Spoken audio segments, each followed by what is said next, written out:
دوستو یہ تو ہم سبھی ہی لوگ بڑی اچھی طرح سے جانتے ہیں کہ پیغمبر حضرت محمد صلی اللہ تعالی علیہ وسلم کی ماں کا نام حضرت آمنہ جبکہ ان کے فادر کا نام حضرت عبداللہ ہوا کرتا تھا۔ ان کا خود کا تعلق تو ویسے مکہ شہر ہی سے تھا، لیکن ان کی جو ماں تھیں حضرت آمنہ، ان کا تعلق مدینے سے ہوا کرتا تھا۔ یہی وجہ ہے کہ ہم کہہ سکتے ہیں کہ پیغمبر علیہ السلام کی جو ننیحال تھی وہ مدینہ شہر میں تھی، جبکہ جو ددیال تھی وہ مکہ شہر کے اندر تھی۔ ابھی حضرت عبداللہ کی حضرت آمنہ کے ساتھ اس شادی کو ذرا سا ہی وقت گزرا تھا کہ ان کو ایک تجارتی قافلے کے ساتھ سیریا یعنی کہ ملک شام کی طرف جانا پڑا۔ جب ویاپار یعنی بزنس کا کام کاج پورا کرنے کے بعد حضرت عبداللہ اس پورے تجارتی قافلے کے ساتھ مکہ کی طرف سیریا سے واپس آ رہے تھے تو راستہ میں ہی ان کی طبیعت کافی خراب ہو گئی۔ بیمار ہونے کی وجہ سے اب انہوں نے لگاتار چلنے کی بجائے بیچ میں ہی رکنے کا فیصلہ کیا، اور بیچ میں سب سے مناسب جگہ ان کو وہی مدینہ شہر لگی کہ جو خود ان کی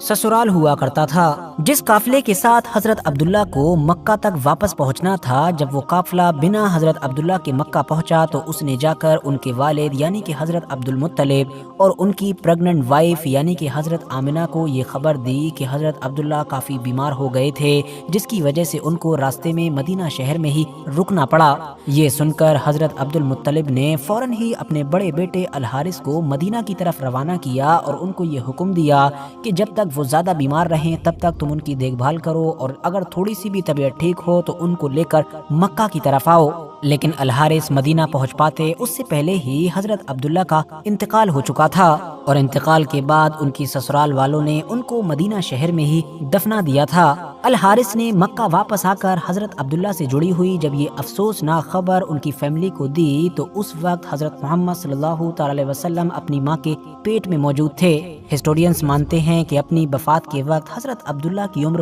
کافی کم تھی۔ اب ایگزیکٹ کتنی تھی اس کو لے کر اختلاف ہے، کہیں پر 24 23 تو کہیں پر 20 تو کہیں پر 18 بھی ملتی ہے۔ لیکن دوستو یہ سب کچھ مکہ اور مدینہ جیسے شہروں میں ہو رہا تھا 569 اور 570 عیسوی کے قریب میں۔ اب ہم ڈائریکٹ لگ بھگ 1500 سال آگے چلتے ہیں، مطلب کہ 1970 اور 80 کے دور میں۔ آج کے حساب سے بات کریں تو صرف 40 سے 45 سال پیچھے، جب سعودی عربیہ کی حکومت کے سامنے ایک بڑا مسئلہ پیش آیا۔ آرچ نیٹورک کی نالجبل فرینڈز، معاملہ یہ تھا کہ 1970 اور 75 کے دور تک تو پچھلے ایک لمبے وقت سے چلے آ رہے معمول کے مطابق لوگوں کی گاڑیاں بھی باقاعدہ مسجد نبوی کے بالکل پاس تک جاتی تھیں، لوگ وہاں پر لمبے وقت تک رکا کرتے تھے، درود و سلام پڑھا کرتے تھے۔ لیکن اب لگاتار بڑھنے والی آبادی کی وجہ سے، بھیڑ کی وجہ سے مسجد نبوی کی توسیع کا مطلب مسجد نبوی کے ایریے کو بڑھانے کا فیصلہ کیا گیا۔ لیکن اس معاملے میں سب سے بڑا چیلنج یہ تھا کہ مسجد نبوی کے ایریے کو جب بڑھایا جا رہا تھا تو بیچ میں نبی علیہ السلام کے فادر یعنی کہ حضرت عبداللہ کی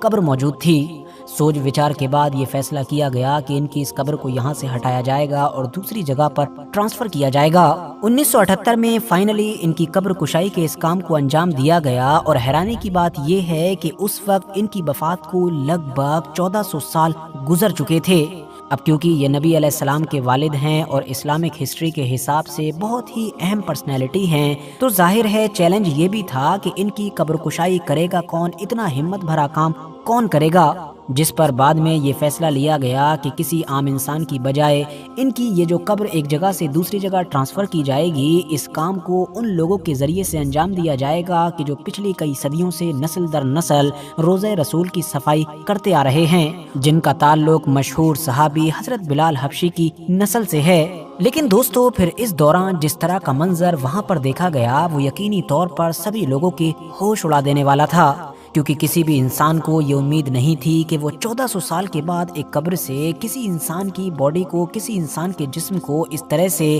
زندہ نکلتے ہوئے دیکھیں گے کہ مانو اس کو ابھی دفنایا گیا ہو۔ 1400 سال کا ایک لمبا عرصہ گزر جانے کے باوجود بھی حضرت عبداللہ کا جسم بالکل صحیح سلامت تھا، آپ کفن میں لپٹے ہوئے تھے، جسم پر گوشت موجود تھا، ایون بال اور ناخن جیسی چیزیں بھی سلامت تھی، اور ایک عجیب سی خوشبو وہاں موجود یا اس ایریے کے آس پاس میں موجود تمام لوگوں نے بڑی ہی اچھی طرح سے محسوس کی تھی۔ اس دور میں اس پورے موقع پر جو ایک بڑی بھیڑ وہاں پر جمع ہوئی تھی، ان میں سے بہت سارے لوگ آج بھی زندہ ہیں اور اس پورے معاملے کو اپنی آنکھوں سے دیکھنے کے گواہ ہیں۔ کہ کس طرح سے ایک پورے پروسیس کے تحت ان کے جسم مبارک کو وہاں سے نکال کر پھر دوبارہ جنت البقیع میں دفنایا گیا تھا۔ فی الحال دوستو، آج کی اپنی ویڈیو کو بھی ہم یہیں پر ختم کرتے ہیں۔ ویڈیو اگر انفارمیٹیو لگی ہو تو لائک کرنے کے ساتھ ساتھ دوستوں کے ساتھ ضرور شیئر کریں، اور ایسے ہی نالجبل اور ہسٹوریکل ویڈیوز ہمیشہ دیکھنے کے لیے ہمارے اس چینل کو سبسکرائب کرنے کے ساتھ ساتھ بیل آئیکن کو ضرور پریس کریں۔